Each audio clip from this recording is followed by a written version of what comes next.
Hello, everyone, and welcome. I'm Mickey, and we're going to spend another day scratch building here over at McD Guitars. This is episode 5 of Ziri, the Ziricote guitar, for the Great Guitar Build Off 2023 scratch category. And boy, are we having some fun. We start out every episode talking a little bit about Hungry for Music and Jessies Fund, helping with the musical talent and connection of children all over. So, again, take a peek in, see what they're all about. There'll be some links down below. Boy, we're going to start out today, and we're going to go ahead and carve the body a little more. We're going to take our time, though, because when we join the back, we want to make sure that we have enough air room to finish the sides really well. If we want to sand into a little more or level something out, we want to make sure that that's going to work out well, and we'll still have enough room to correct any kind of carve area that's affected by it. And then 2, we're going to start the back today. We'll go ahead and pin it up, do the hollow bottom routing, smooth that out a little, and then we'll go ahead and cut it out and match it up. Pretty excited about that. So without much further ado, before we get to it, let's go ahead and check out the surprise we talked about last episode. We have got a Graphtec Ghost Bridge and a preamp. We got a preamp set up too, so we're going to go piezo on this guy. I just thought it's going to be so hollow, it would be a shame not to have an acoustic setting on it. So, boy, it's going to be busy. Just watching some funny videos about how Telecasters are so simple and workhorses and just they're ready to use. And I'm way on the opposite side of the spectrum here. We're going to have a piezo.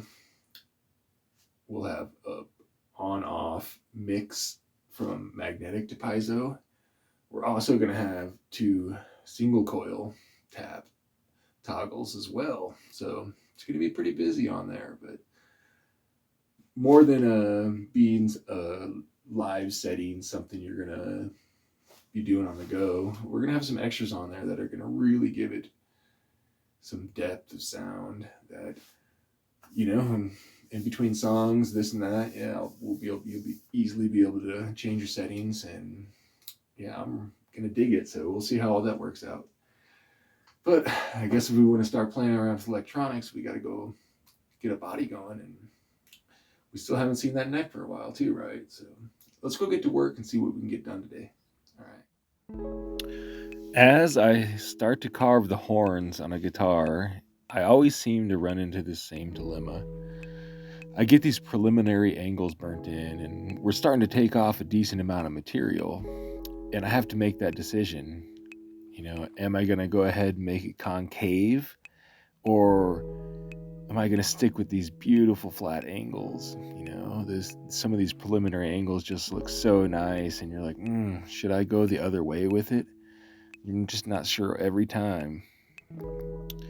On this one, we're definitely going to go a little concave on the horns. It's just something I want to do. It's going to look nice. I don't know what degree we're going to take it to, because it's going to be a lot of work, but we're also pretty thin on the main body, so if I want to take a lip down into that at all, I'm going to have to be very accurate with no mistakes. And I just kind of went with it today. I didn't look back at the pictures of the Languedoc at all. I just looked at it, drew some lines, and thought what I would want. And let's start the back. Away we pin. This one just went so much easier than the last one. Obviously, I had a little experience. But went right through it. Detailed the center line to center line a lot better. Took more attention to detail on that. And when we start to route here, we're definitely going to see that we go a lot shallower on the back. Hindsight, I probably would have went a little shallower on the top so I could have a more dramatic carve on the outside. But we lived and we learned, and the back here is definitely going to be, we're still at 5 mil on the outside, but we're down to like a centimeter 10 mil instead of 14 mil in the middle. And I'm hoping the way this works out, we're going to be able to carve a lot more dramatically on the back.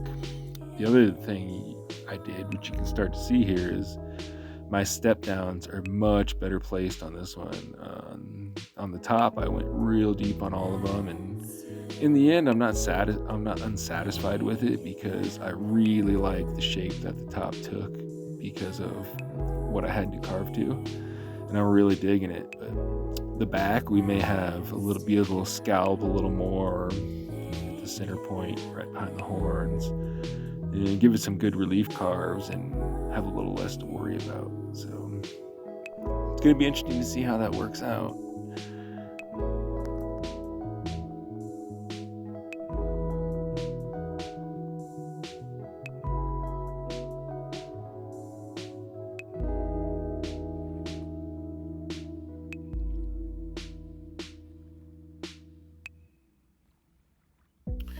Boy, freehand routing, it's kind of scary business.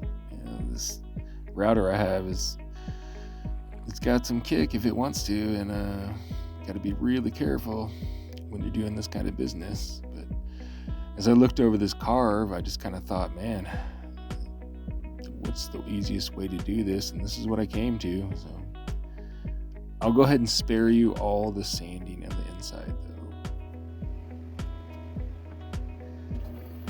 Yeah, save the square chunks. I noticed both those top chunks I took off. Those will be part of jewelry boxes sooner or later. And yeah, all these offcuts of wood I have, if I can't do anything in the jewelry box, are really cool. I will have fun days every once in a while, and I'll mill tiny lumber, make tiny little 2x4s out of my offcuts, and I build birdhouses. So up to 2 exotic birdhouses. One is mahogany, and it's got a staircase, and it's got railing and spindles and the whole works. Pretty cool. And then I'm working on a white limba one right now.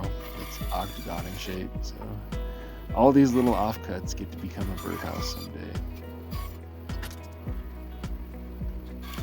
This is definitely the toughest piece going through the bandsaw. You know, the top and the middle had to be completely flat on both sides. Well, this piece only needed to be flat on one side, so I didn't take too much attention. And, you know, going through some of the stuff, it is what it is, but it's working great. And that backside, I'm gonna carve, and I didn't worry about it being perfectly flat. But yeah, here we go. We're pinned together. We have a guitar pinned together, and we're starting to work our shape. You know, it was a pretty satisfying day today to get this worked out and to have the end grains line up. You know, our center lines matched up. Well, here we are at the end of another fun episode. I'm pretty happy with where we got today. You can see, wow, the guitar's looking a lot nicer on the horns with some carve on it, huh? And we are close to having it back.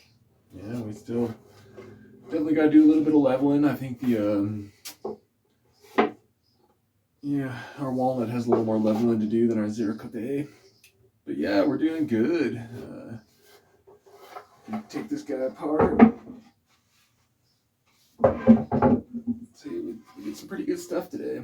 You know, this right here is twice as heavy as our top and our middle. And I cannot wait to carve some of this off and get the weight gone. We're going to do some pretty dramatic stuff on the top and the back. We'll let you guys see how that works. But yeah, we did really good, you know. We did go ahead and source a PRS side cavity for a hollow body. You know, it's going to have our battery in it, our dual outputs for piezo or piezo magnetic. And yeah, I couldn't be happier with how it's going along, and I really appreciate everyone watching. And yeah, if you want to see how this turns out, continue the journey, go ahead and like and subscribe and all that fun jazz, and we'll see you guys next time. All right, cheers.